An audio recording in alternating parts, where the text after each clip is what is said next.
Greetings to all. आज हम जो लास्ट हमने टॉपिक डिस्कस किए थे उन्हीं से आगे हम कंटिन्यू कर रहे हैं। ठीक है, तो हमारा अब जो है लगभग सिलेबस जो है वो लास्ट स्टेज पर है। मे बी जो है नेक्स्ट वीडियोस के अंदर ये ख़त्म हो जाए, यानी कि इस वीक में। तो आज हम शुरू कर रहे हैं Fermi temperature for the electron gas. उस आर्टिकल के लिए आपको हमने थोड़ा सा रिकॉल करना पड़ेगा वैल्यूज़ को। लास्ट आर्टिकल में हमने एक फर्मी एनर्जी निकाला था, फर्मी एनर्जी, और इसमें ये एक वैल्यू थी which is the required expression for Fermi energy UF। U मतलब एनर्जी और F मतलब फर्मी एनर्जी। फिर इसको हमने रीअरेंज करके कुछ और वैल्यू भी निकाली थी यहाँ। तो ये हमारी फर्मी एनर्जी की रिजल्ट था एक तरीके से। फिर इससे हमने नंबर ऑफ मॉलिक्यूल्स निकाले थे आगे, लेकिन हमें इस फर्मी एनर्जी लेवल को ही यूज़ करना है, UF की वैल्यू को यूज़ करना है। तो थोड़ा सा ध्यान दें, स्टार्टिंग अगले आर्टिकल की यही है। जो फर्मी एनर्जी है उसके वैल्यू है h² 2m38 पाई n/v 2/3। तो अब जब हम फर्मी टेम्परेचर निकालेंगे तो उसमें हमें इस एनर्जी की ज़रूरत पड़ेगी। ठीक है, तो let us start our Fermi energy for the temperature.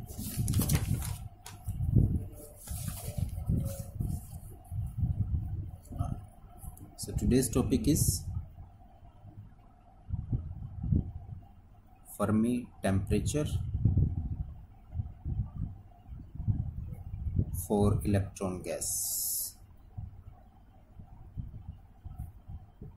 ठीक है, वैसे तो ये सब टॉपिक्स हैं, लेकिन कई बार अलग अलग भी पूछ लिए जा सकते हैं। अगर नहीं पूछे जाते तो आप जो हैं उनको उसी हिसाब से डिस्कस करेंगे। तो फर्मी टेम्परेचर हमने वैल्यू निकालनी है। तो अभी मैंने क्या बताया था कि फर्मी एनर्जी की वैल्यू हमने यूज़ करनी है। The Fermi energy for electron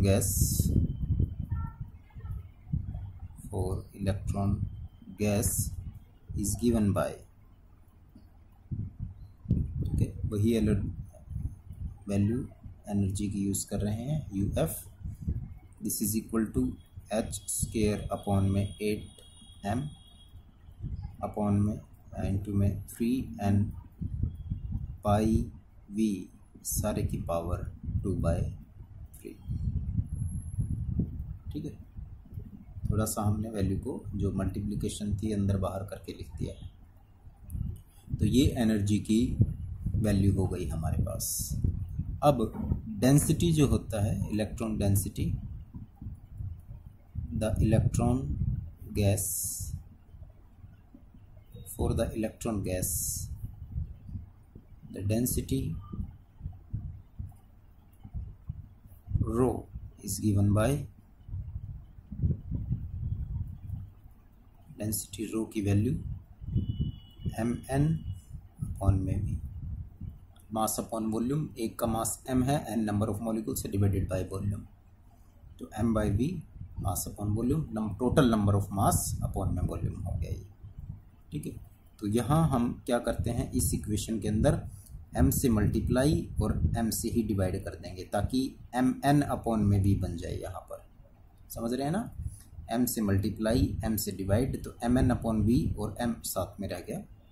so अब वो इक्वेशन, इसको नाम दे देते हैं 1। अब equation 1 becomes UF, this is equal to h² upon 8m as it is, 3 upon pi as it is, m से मल्टीप्लाई और m से डिवाइड, तो mn अपॉन v रो हो गया ये, और एक m साथ में आ गया इसके, the power 2/3। so this gives the Fermi level energy in terms of density. अब इनकी वैल्यू पुट कर देते हैं। h प्लैंक्स कांस्टेंट है 6.6 10⁻⁻34 joule second. Mass of the electron 9.1 into 10⁻31 kilogram. तो UF कितना आ गया हमारे पास, 6.6 10⁻34 का whole square divided by 8 into में 9.1 इंटू 10 की पावर -31 किलोग्राम में है, मल्टीप्लाई यहाँ भी 3 अपॉन में पाई की वैल्यू 3.14 और मास 9.1 10 की पावर -31, ठीक है, और इस सारे की पावर 2/3। अब रह गया डेंसिटी, इसको अलग से लिख लेते हैं 2/3, ठीक है, क्योंकि एनर्जी है तो जूल में आएगी ये सारा कुछ, जूल्स में। इसको सोल्व करते हैं तो अप्रोक्सीमेट रिजल्ट है इसका 0.693 10 की पावर -63 है ये, 93 नहीं 63, 0.63 10 की पावर -17 इंटू में रो एज इट इज 2/3 जूल्स, ठीक है। अगर हम इसी को जूल को इलेक्ट्रॉन वोल्ट में रिप्रेजेंट करना चाहते हैं तो 1.6 आपको शायद पता भी होगा, ये जूल किसके बराबर होता है, 1 इलेक्ट्रॉन वोल्ट के बराबर होता है। तो UF this is equal to 0.63 10 की पावर -7, डिवाइड कर दो इसको 1.6 -19 से, रो 2 की पावर 3। अब ये वैल्यू किस में आ गई है आपकी, इलेक्ट्रॉन वोल्ट में आ गई है, 39.38 इलेक्ट्रॉन वोल्ट, ठीक है। जूल्स में इक्वेशन नंबर 2 अगर जूल में पूछा जाए तो, अगर इलेक्ट्रॉन वोल्ट में आए तो this gives the electron volt result. हमने तो निकालना है फर्मी टेम्परेचर को, तो temperature U is equal to, generally हम लिखते हैं U is equal to KT, तो T क्या बराबर हो जाएगा, Fermi temperature. Now Fermi temperature for electron gas,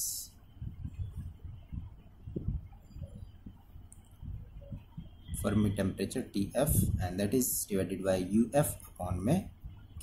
K is your Boltzmann constant, ठीक है। U is equal to KT generally हम वैल्यू से रिप्रेजेंट कर देते हैं, इसके आगे कांस्टेंट होता है 3/2 KT है, तो रिलेशन इनमें ये रहता है लगभग। तो T का रिलेशन U/K हो जाएगा, तो UF में K। तो U की वैल्यू कितनी है हमारी, या तो ये लिख सकते हैं आप, जूल में लिखना चाहते हैं तो दैट गिव्स 0.63 इंटू 10 की पावर -17 इंटू रो की power 2/3 and it is divided by K। और ये टेम्परेचर केल्विन में आ गया है अब आपके पास। अगर हम बोल्ट्जमैन कांस्टेंट को भी पुट करना चाहते हैं तो 1.38 10 की पावर -23 जूल पर केल्विन। तो TF की वैल्यू कितनी आ गई हमारे पास, दैट गिव्स 0.63 10 की पावर -17 डिवाइडेड बाय 1.38 10 की पावर -23 से हमने इसको डिवाइड कर दिया है यहाँ, इनटू में रो 2/3 K, ठीक है, एंड दैट गिव्स 4.56 इंटू 10 की power 5, rho as it is है 3 K। That gives the result of what, Fermi temperature, ठीक है। फर्मी टेम्परेचर की वैल्यू हमारे पास आ गई है 4.56 10 की पावर 5 और रो की value as it is, density जितनी भी होगी उसके हिसाब से, और केल्विन में आ गई, ठीक है। अगर हम डेंसिटी को लेकर के कुछ वैल्यू चलते हैं, then we get find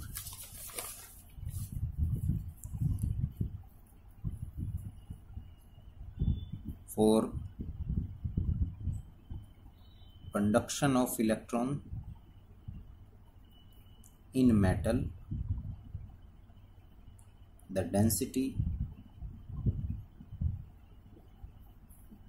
rho is equal to 0.1 kilogram per metre cube, ठीक है। अगर हम डेंसिटी की वैल्यू ये लेकर के चलते हैं, then we get find the result of TF,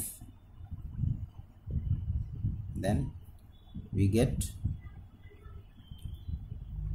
Fermi temperature, this is equal to 4.56 था आपका 10 की पावर 5 और इसकी वैल्यू हमने पुट कर दी 0.1 पावर 2/3। तो रिजल्ट आ गया अप्रोक्सीमेट इसका 0.98 10 की पावर 5 केल्विन, और we can say TF approximate equal to 10 की पावर 5 केल्विन। यानी कि ये टेम्परेचर आ गया है, और जब ये टेम्परेचर आ गया है तो ये फर्मी टेम्परेचर है। इस टेम्परेचर से नीचे जो है वो डीजनरेसी शुरू हो जाएगी। Therefore electron gas at temperature lower than 10 की पावर 5 केल्विन इज डीजनरेट। इससे नीचे क्या हो जाएगा, डीजनरेसी शुरू हो जाएगी। डीजनरेट, दैट इज डीजनरेट का मतलब क्या होता है, बिहेवियर जो है वो चेंज हो जाएगा गैस का। Behaviour of electron gas deviate from that of perfect gas.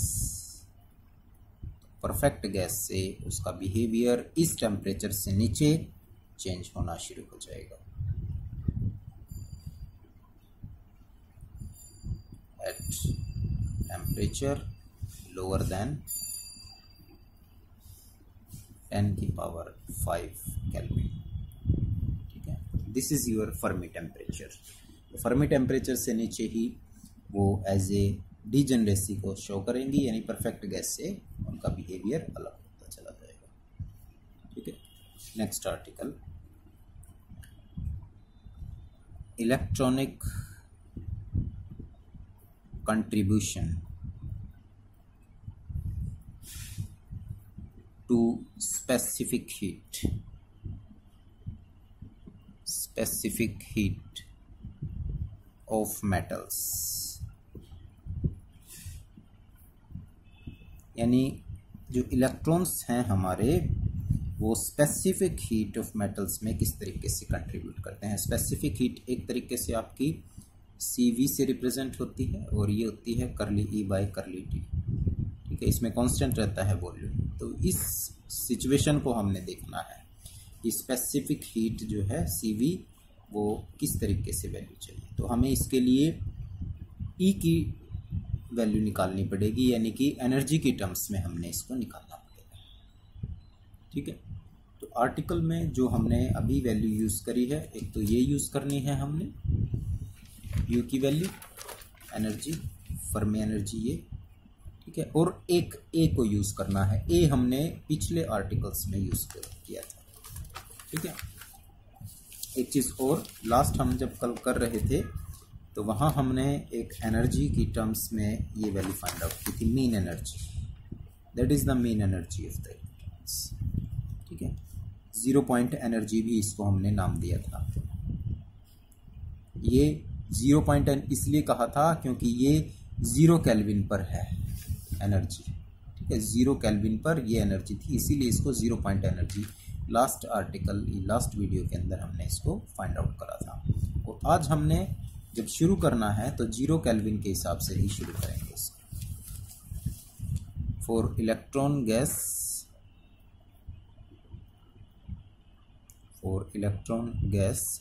At T is equal to 0। अभी जो एनर्जी बताई थी आपको, the energy is given bye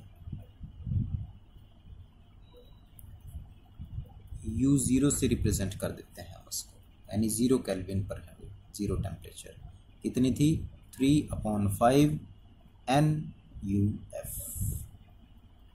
ठीक है, फर्मी लेवल की 3/5। अगर हम कोई टेम्परेचर इससे ज़्यादा ले लें, एट एनी टेम्परेचर T जो ग्रेटर देन है फर्मी टेम्परेचर से, then energy is given by, the energy is given by. तो इस एनर्जी को हम क्या लिखते हैं, जनरल फॉर्मूला है ये, पीछे आर्टिकल्स में था, 3/2 GS V/H³ 2πm/kT 3/2 kTA। ठीक है, ये टर्म्स थोड़ी सी जो है वो बार बार रिपीट हो रही हैं, तो इसलिए आपको ये याद रखनी पड़ेगी। Now we can write this value as U, this is equal to जो GS है, GS एक तरीके से स्पिन को रिप्रेजेंट करता है 2s+1, और इलेक्ट्रॉन की स्पिन कितनी होती है, हाफ होती है, तो इसकी वैल्यू कितनी आ गई, 2 आ गई हमारे पास। तो GS को अगर हम 2 पुट करें तो 2 से 2 कैंसिल हो गया, यहाँ पर आ गया 3V, H को अंदर ले जाओ, 2πmkt ओवर H का स्क्वायर कर दिया हमने, क्यूब था तो अंदर जा कर के स्क्वायर, क्योंकि ये पावर कितनी है 3/2 kTA।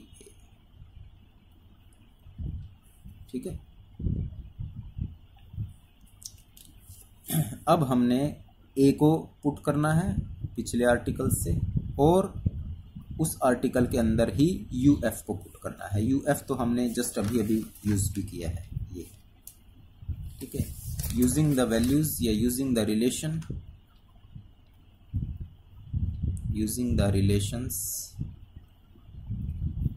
ऑफ A की वैल्यू एंड UF की वैल्यू। UF की वैल्यू मैं लिख देता हूँ कितनी है, ये थी आपकी h² 2m 3n/8πv की power 2/3 using the value of A and UF। जब हम इन दोनों को एक साथ मिला करके इसमें रख देंगे, ठीक है, तो हमारा result energy equation number 1, then equation 1 becomes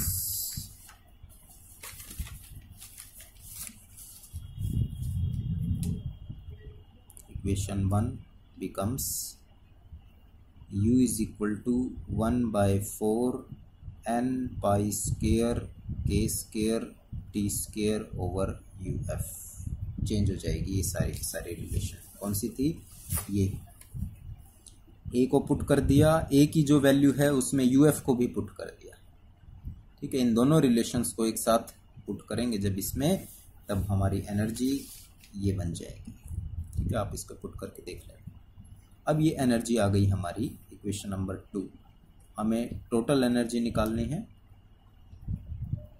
total energy E से रिप्रेजेंट कर देते हैं। एक तो 0 केल्विन पर होनी चाहिए और दूसरी किसी भी टेम्परेचर पर होनी चाहिए। तो 0 केल्विन पर हमारी वैल्यू कितनी थी, अभी 3/5 NUF यहाँ पर यूज़ करी है 0 केल्विन के लिए। ठीक है, और किसी टेम्परेचर पर कितनी आई है, this one is the 1/4 n pi square k square t square and it is divided by UF। Now we can write this value as E is equal to 3/5 common ले लिया हमने, और साथ में NUF भी कॉमन ले लिया। N भी है इसमें, ठीक है, UF नीचे है यहाँ पर। ठीक है, तो हम क्या करेंगे, UF से डिवाइड मल्टीप्लाई करके इसको कॉमन ले लेंगे। तो यहाँ पर क्या बचेगा, 1 प्लस यहाँ पर 1/4 है, तो हम 1/4 हैं और कॉमन क्या ले रहे हैं 3/5, तो कितना हो जाएगा यहाँ 5/12। ठीक है ना, क्योंकि उल्टे से मल्टीप्लाई करेंगे 5 और 5/3। ठीक है, 5 तो ऊपर आ गया और 3 4 जा 12, अंदर क्या रह गया हमारे पास n pi square k square t square over नीचे क्या आ गया UF का स्क्वायर। ठीक है, UF से मल्टीप्लाई UF से डिवाइड, तो UF तो बाहर आ गया एक, और नीचे क्या हो गया स्क्वायर हो गया हमारे पास। तो ये एनर्जी आ गई, और इस एनर्जी को हमने स्पेसिफिक हीट के साथ कोरिलेट करना है। The specific heat in terms of energy is given by specific heat, जो रिलेशन बताया था आप लोगों को, करली E by करली T एट कांस्टेंट वॉल्यूम। अब इसका हमने डिफरेंशिएशन निकालना है, और डिफरेंशिएशन जो है वो निकलेगा विद रिस्पेक्ट टू T। ठीक है, तो So CV, this is equal to curly by curly t of what? E का रिजल्ट क्या है? This one, 3/5 NUF. ठीक है, इसके साथ भी ब्रैकेट है तो यहाँ बड़ी ब्रैकेट लगा देंगे. 1 + 5/12 and this gives by 5/12 n pi square k square t square over uf का स्क्वायर. यहाँ पर 1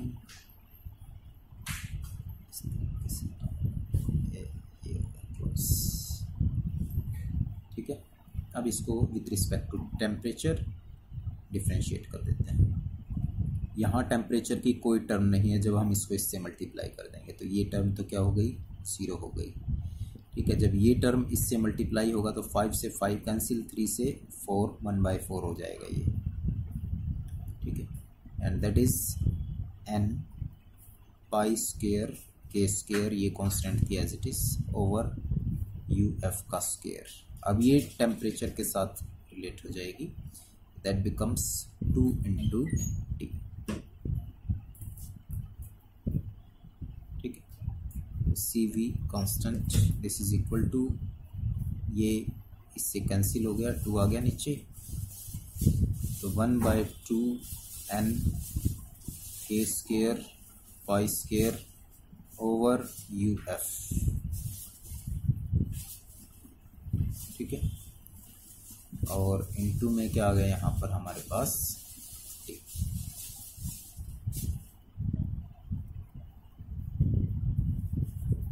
clear.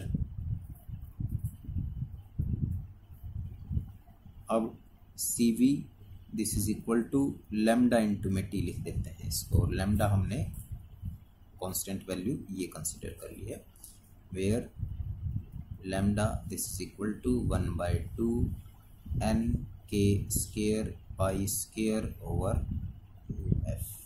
It is a constant. So we observe that